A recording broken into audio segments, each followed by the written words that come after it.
இருக்கு, அதனால கௌரவமா ஒரு ரவுடி தொழில் பாக்குறேன். எனக்கு வேலை இல்ல, அதனால தெரு தெருவா நாயா வேலை தேடி அலையிறேன். இந்த இந்திய தேசத்துல ஒரு குடும்பத்துல வேலைக்கு போறவன் வேலைக்கு போகாதவனுக்கு சாப்பாடு போடுவான். அதே மாதிரிதான் இந்த தேசமும். வேலையில இருக்கிற நீ வேலை இல்லாத எனக்கு சாப்பாடு போடணும். அதுதான் இந்த நாட்டோட பண்பாடு. வெட்டி மவன, காலையிலேயே என்ன மிருகமாக்கிடாத.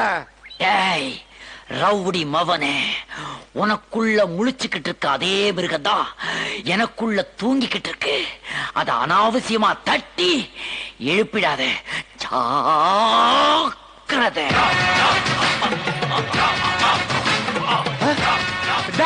அவனை புரியுடா. டேய் நில்றா, எங்கடா போற? அடிக்கடி இதே தொல்லையா போச்சு தலைவன் கூட.